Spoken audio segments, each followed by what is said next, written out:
Olá, mais uma vez nós estamos entrando na tua casa com o programa Palavra de Fé.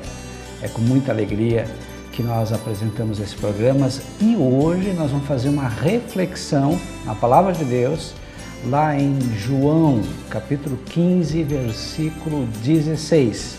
Assim diz a Palavra de Deus: Não me escolhestes vós a mim, mas eu vos escolhi a vós e vos nomeei para que vades e deis fruto, e o vosso fruto permaneça, a fim de que tudo quanto eu, em meu nome, pedirdes ao Pai, Ele vô-lo conceda. Que palavra interessante.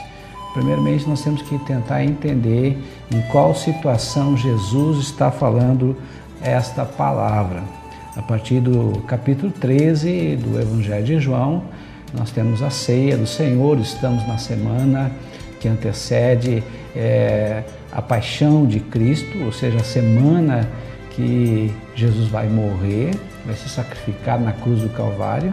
E lá no capítulo 15, depois que Jesus faz a Santa Ceia com os seus discípulos, depois que ele lava os pés dos discípulos, ele está indo agora para o jardim Getsêmani e lá ele encontra nesse jardim muitas videiras.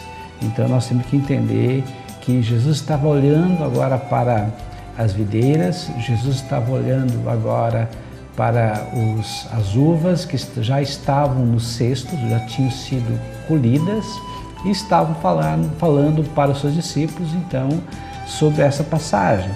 Mas interessante, o que chama a atenção nessa passagem é a palavra discípulo. Nós encontramos na Bíblia Sagrada mais ou menos 260 vezes a palavra discípulo, sendo basicamente duas no Antigo Testamento e as 258 no Novo Testamento, sendo que a palavra santo, por exemplo, em torno de 80 vezes, a palavra cristão 3 vezes no Novo Testamento, a palavra crente 7 vezes no Novo Testamento. Então, o número de passagens que nós temos com a palavra discípulo significa que é uma palavra muito importante. Então, nós temos que procurar entender qual é a importância, qual é o significado dessa palavra. Discípulo é aluno, ou seja, alguém que se submete ao mestre, ou seja, a um professor. Então, hoje, na nossa cultura ocidental, nós não temos muito essa figura de discipulador, discípulo, mestre, aluno, mas na cultura oriental, até hoje ainda é algo comum. Na época de Jesus, na cultura judaica e também na cultura greco-romana, era muito comum. Mas hoje, por exemplo, na cultura oriental, vamos pegar, por exemplo, os budistas, vamos pegar as pessoas que praticam artes marciais. É muito comum ter o mestre e ter o aluno. Vamos pegar, por exemplo, na Índia, né, onde nós temos os sadhus, são homens santos e têm seus seguidores, são mestres por excelência. E nós temos, então, no Afeganistão, por exemplo, os talibãs, são os alunos, têm seus mestres. Então, hoje, ainda temos mestres e alunos, embora que no Ocidente, reforçando a ideia, é algo mais complicado, mais complexo, não é a nossa realidade. Mas Jesus nos chamou para sermos, então, discípulo. O que então é essa palavra discípulo? Nós já falamos que discípulo é aluno. Para isso nós temos um mestre.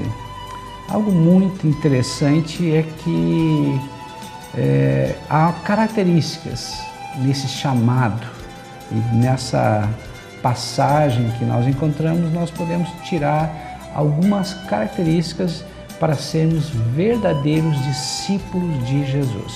Então, a primeira característica, nós somos chamados para a salvação. É interessante que a regra de ouro, né, sempre foi o aluno escolher o seu mestre. E ele poderia escolher o seu mestre, ou seja, o seu professor, por várias razões. Talvez uma das razões fosse a distância, ou seja, um mestre que estivesse uma distância menor para ele ia facilitar o acesso, era uma das formas. Outro seria o custo, ou seja, o dinheiro que ele ia pagar para o mestre. Algumas pessoas com menores condições financeiras deveriam pagar menos, porque teria menos condições. Outra condição seria a fama, ou seja, quanto mais famoso fosse o mestre, automaticamente para o aluno seria melhor. Então nós temos algumas características aqui que nós entendemos que o aluno geralmente que escolhe o seu mestre. Até hoje, se você vai se preparar para o concurso, você vai querer os seus melhores mestres, ou seja, os melhores professores, aqueles que já têm resultados, aqueles que aprovaram bastante em concurso, por exemplo. Só que havia alguns mestres no passado e também hoje no presente, que por serem muito famosos e terem uma lista muito longa de alunos ou pretensos alunos, que eles podiam escolher, selecionar os seus alunos. E essa era a situação de Jesus. Jesus, na cultura judaica, poderia ser chamado de rabi, que é mestre, mas em outros momentos nós podemos entender e chamam Jesus de Rabã. Rabã significa, ou Rabone, significa mestre dos mestres, ou seja, ele já estava em um outro patamar de sabedoria, então ele poderia escolher discípulos. Agora, quais as características, quais as credenciais para que Jesus escolhesse discípulos? E eu acho que isso é interessante. Então, a primeira coisa que foi Jesus que nos escolheu, não fomos nós que escolhemos Jesus. E a Bíblia é bem clara e diz que foi Deus quem nos escolheu, ou seja, é Jesus que nos escolheu. Diz assim a palavra: não fosse vós que escolheste a mim, mas eu que escolhi a vós. Talvez você já tenha sido preterido em alguns momentos, por exemplo, na escola, de repente num futebol, num concurso, em algum momento, e você se sentiu realmente muito mal por ser deixado de lado. Agora, imagina só, o mestre dos mestres chama você para você segui-lo, para você ser seu aluno, para você ser seu discípulo. Isso aí é algo tremendo, isso é algo maravilhoso. Então foi Deus que te escolheu, Ele que te chamou e te chamou para a salvação.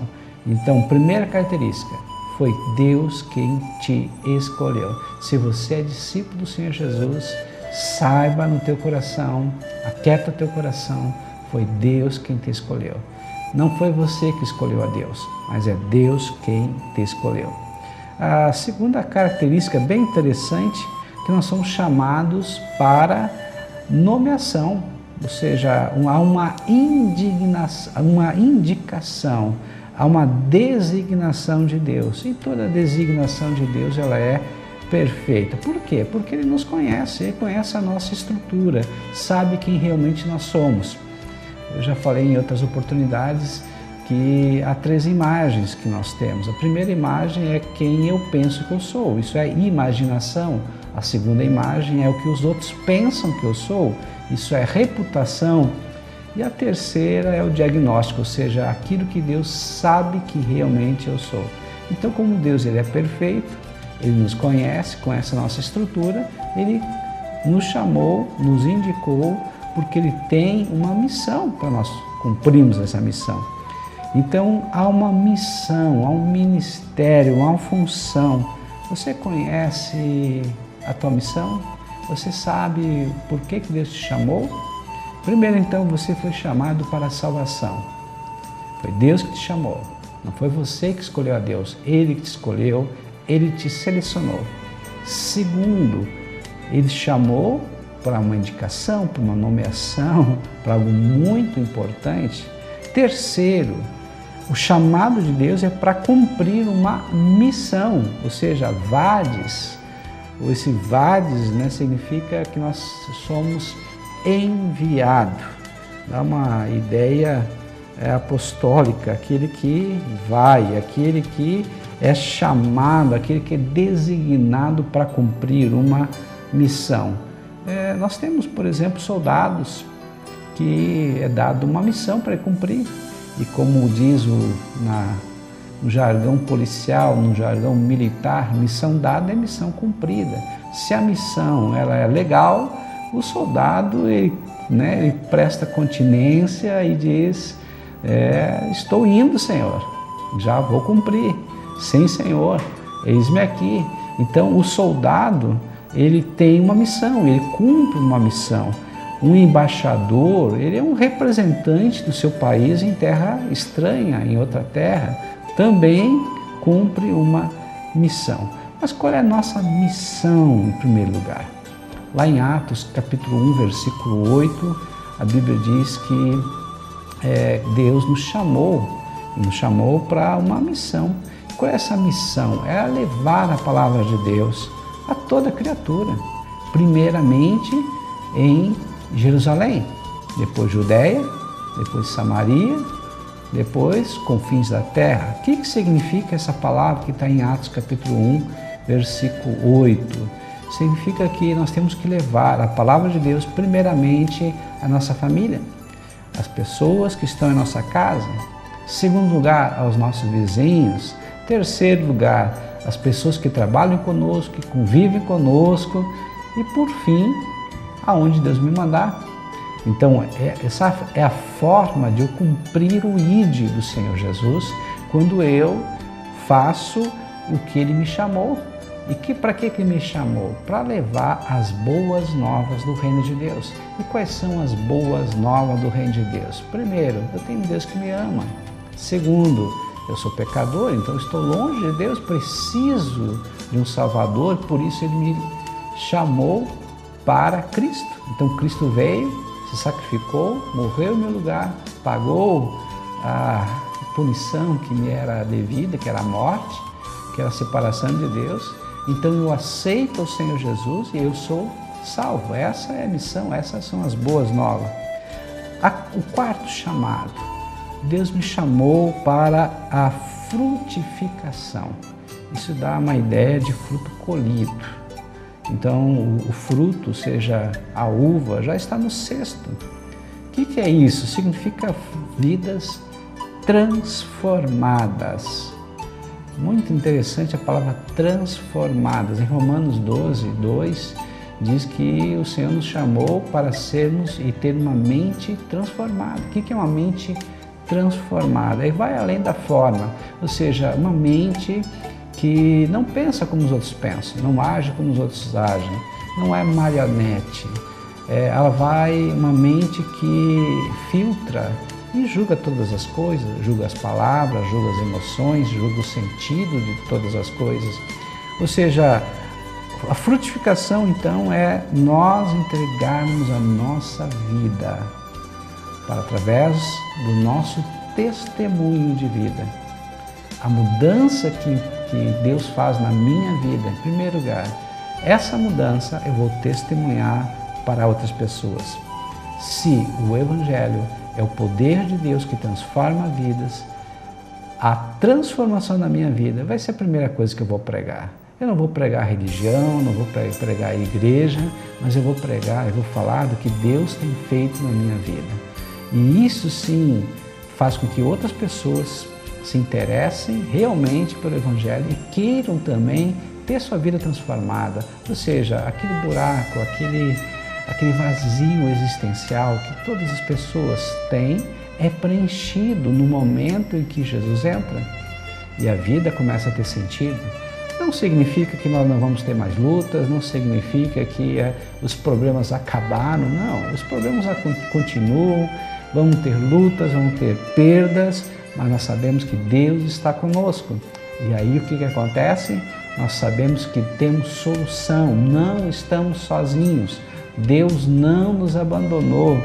E essa segurança, essa paz que nós sentimos, faz com que as pessoas sintam a necessidade e queiram também o nosso Deus. As pessoas, na verdade, estão cheias de palavras, de pessoas que prometem os céus. Elas querem ver vidas transformadas. E a primeira vida transformada tem que ser a minha. A primeira vida transformada tem que ser a tua. Ou seja, nós precisamos ter um encontro pessoal com Deus, um encontro com Jesus. Então, esse influenciar pessoas é o que nós chamamos de fruto. Nós temos que ser parecidos com Jesus. E para sermos parecidos com Jesus, a primeira coisa é permitir que o Senhor mude a forma de eu pensar, que o Senhor mude a forma de eu sentir, que o Senhor mude a forma de eu falar, que o Senhor mude a forma de eu agir ou reagir. Essa mudança é que vai realmente influenciar outras pessoas a quererem a Jesus. Eu sou chamado a perseverança, ou seja, eu sou chamado para permanecer firmado na rocha. Eu sou chamado para que haja durabilidade na minha vida. Durabilidade de quê? Da paz, do descanso em Deus, da presença de Deus, da fé, da esperança e do amor. Tudo vai passar, mas essas três coisas não vão passar. A fé, a esperança e o amor, sendo que o amor é o maior de todos os dons. Então não pode ser como o fogo de palha. O fogo de palha é aquele que acende rápido, mas apaga rápido.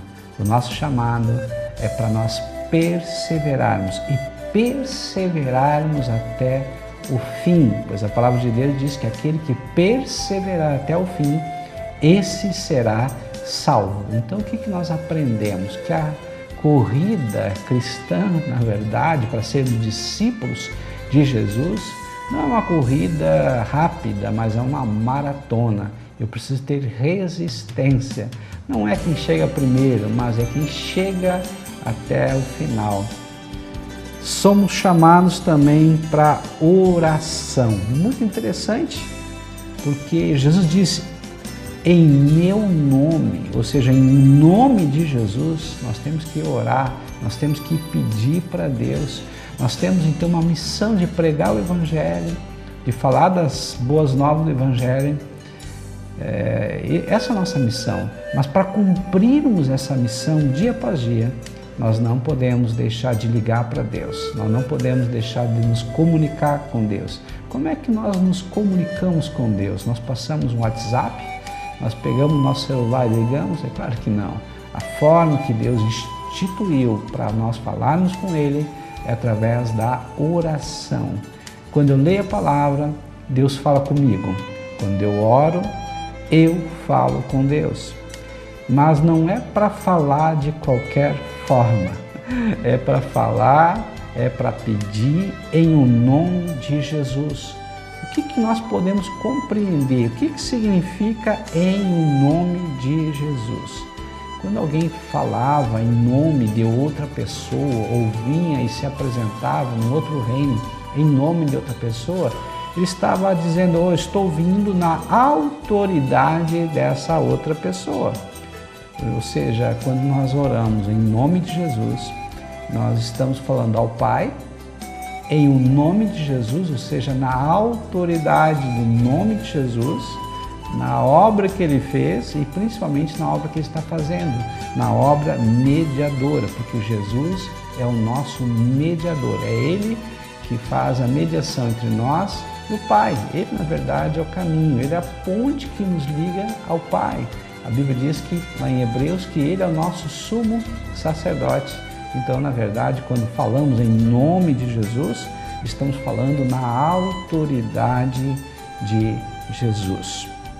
Orar em o nome de Jesus é orar de acordo com o seu caráter, ou seja, é de acordo com a sua vontade.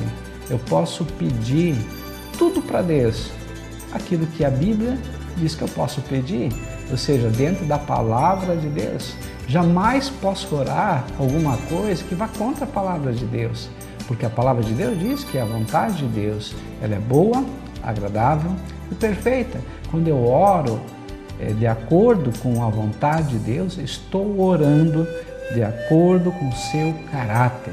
E a Bíblia diz em 1 João 4:8, a parte B, Deus é amor. Ou seja, quando eu oro em o nome de Deus, em o nome de Jesus, estou orando para que haja paz, estou orando para que haja descanso, estou orando para abençoar outras vidas, estou orando em amor, porque eu preciso ser conhecido como filho de Deus, e o filho de Deus é aquele que ama. E como é que ama? Através de atitudes, através de ações, não através de teoria, não através apenas de pensamentos, mas ações. As minhas ações, as minhas palavras é que vão realmente provar se eu amo ou não a Deus, se eu amo ou não as pessoas. Então, orar em nome de Jesus é orar de acordo com o seu caráter, de acordo com a sua vontade, é orar de acordo com a sua autoridade. Então, nós fomos chamados, primeiro, chamados para a salvação. Muito interessante isso. Fomos chamados para sermos salvos. A palavra salvação no grego é sotéria. E sotéria significa cura, ou seja, somos chamados para sermos curados fisicamente, psicologicamente e espiritualmente. Imagina só quantas e quantas pessoas sofrendo hoje, precisando da salvação. E Jesus veio para salvar. Essa é a missão dele. Fomos chamados porque temos uma missão. Qual é a nossa missão? Senão proclamar a verdade, senão proclamar o amor de Deus, proclamar que há um caminho que nos conduz a Deus, que é Jesus. Fomos chamados para a frutificação. Ou seja, nós não podemos ficar sentados, não há ninguém chamado para ficar no banco como espectador, mas sim como ser um agente ativo nesse reino de Deus. Fomos chamados para sermos perseverantes, ou seja, para nós não desistirmos nunca, jamais. Fomos chamados para orar, para estarmos conectados com Deus. Ele é a nossa fonte, Ele é a nossa bateria, Ele que nos recarrega. O contato que nós temos com Deus é que faz com que nós venhamos a ser filhos dEle. Estamos sempre unidos com Ele, automaticamente estamos cheios de amor, cheios de paz e cheios de alegria, porque Deus é a fonte da paz, Deus é a fonte da alegria e Deus é a fonte do amor. O que eu aprendo em tudo isso? Que o chamado é do Senhor. Ele me chamou. Por que Ele me chamou? Porque eu sou especial. Por que Ele te chamou? Porque você é especial. Você foi selecionado por Deus e para Deus para viver uma vida pertinho dEle. E Ele, quando chama, Ele também capacita. Lembre-se, Deus vai te capacitar dia após dia para ser uma pessoa melhor, para ser uma pessoa cheia de paz, cheia de alegria e cheia de amor. Então, a missão começou com Jesus e a missão termina com Ele. A missão começou com Jesus quando Ele disse, eu vos escolhi. E a missão termina com Ele quando diz, orai em meu nome, pedi em meu nome. Aprendemos hoje uma grande lição. Fomos chamados para a salvação, temos uma missão, temos que frutificar, temos que ser perseverantes e temos que estar em constante oração. Eu quero te abençoar nesse momento e orar e pedir para que Deus complete a obra na tua vida em nome de Jesus. Querido Deus e amado Pai, completa a obra, Pai, na vida dessa pessoa. Ela precisa sentir o Teu toque. Ela precisa sentir, Senhor, a Tua presença. Muda o que tem que mudar na vida dela, Senhor. E que ela se sinta, Senhor, chamada por Ti. Que ela venha abrir o coração dela e aceitá-lo como Senhor e Salvador da sua vida. E que a partir de então, a sua vida passa, Senhor amado, a ter valor, a ter um sentido. Opera o Teu sobrenatural sobre essa vida. Escreve o nome dela no livro da vida. Traz a salvação para ela. Em nome de Jesus. Amém e amém.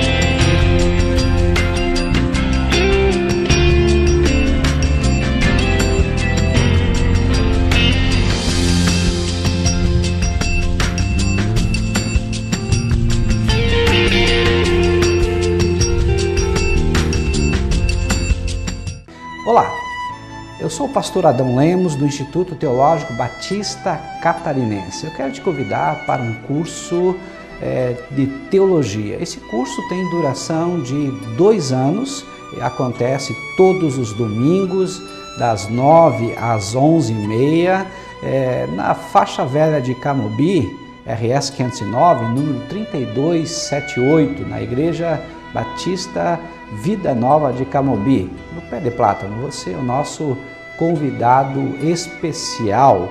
Participe!